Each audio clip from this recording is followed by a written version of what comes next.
Oui, bonjour à tous. Donc, ce petit tutoriel pour expliquer comment piloter un équipement avec son smartphone au travers d'une box domotique.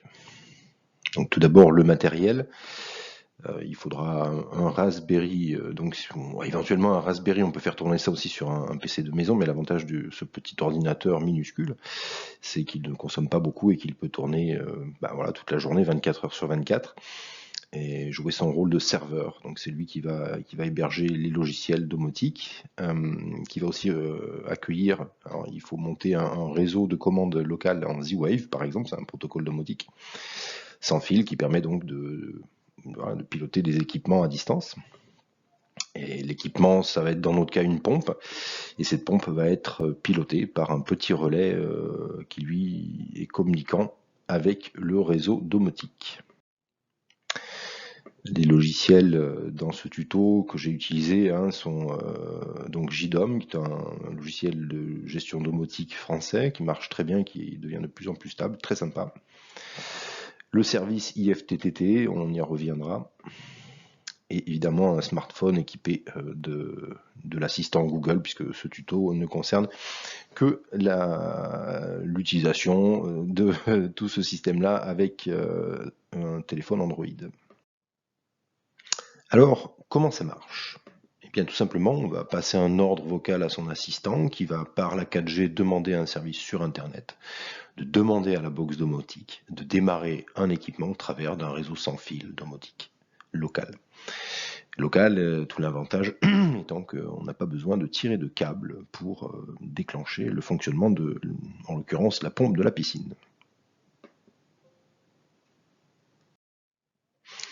Passons à l'installation.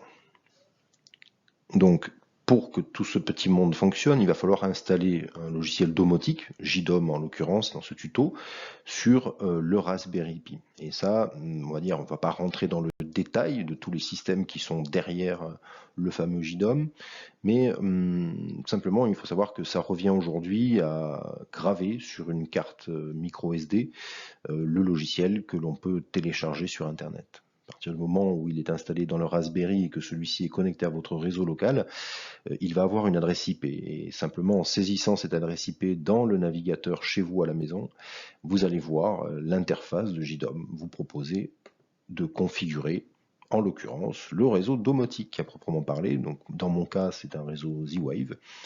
C'est un protocole sans fil qui permet de contrôler des équipements connectés à l'intérieur de votre maison. Chaque équipement connecté, il va falloir au bout d'un moment l'inclure dans le réseau Z-Wave que vous avez créé. Et pour ce faire, encore une fois, l'interface de JDOM est très bien faite et c'est très intuitif et assez simple à mettre en œuvre.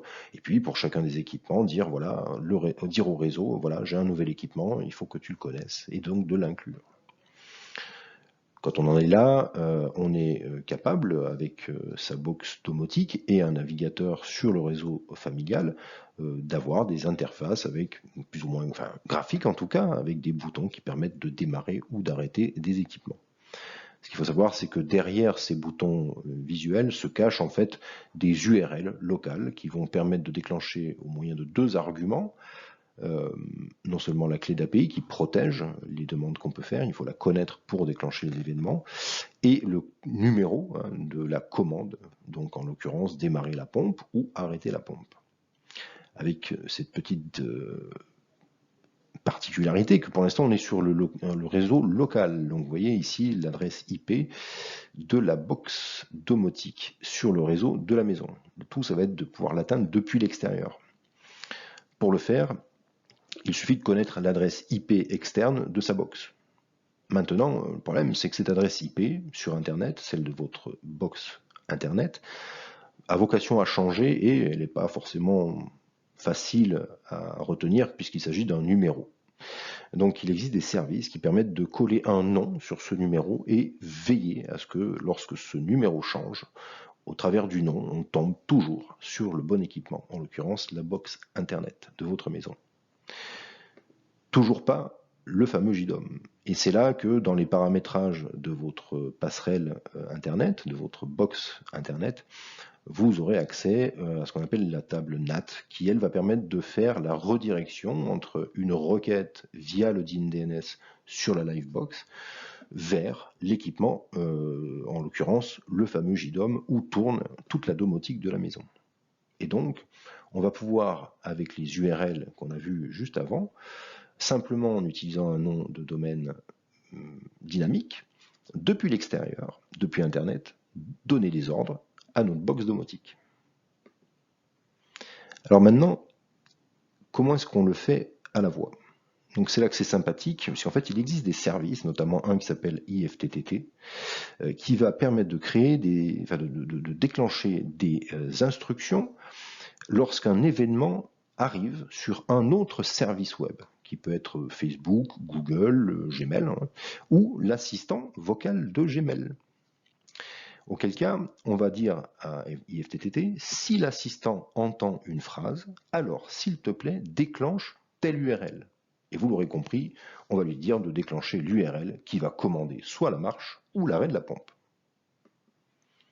L'interface graphique d'IFTTT est assez bien faite, et on va dire que dans l'ensemble, c'est peut-être l'étape la plus simple. Alors, c'est bien beau tout ça, mais au final, pour quel résultat?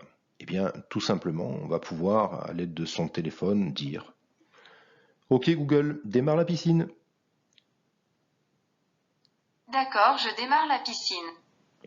Et avoir la piscine qui démarre. Ou alors simplement dire « Ok Google, arrête la piscine ».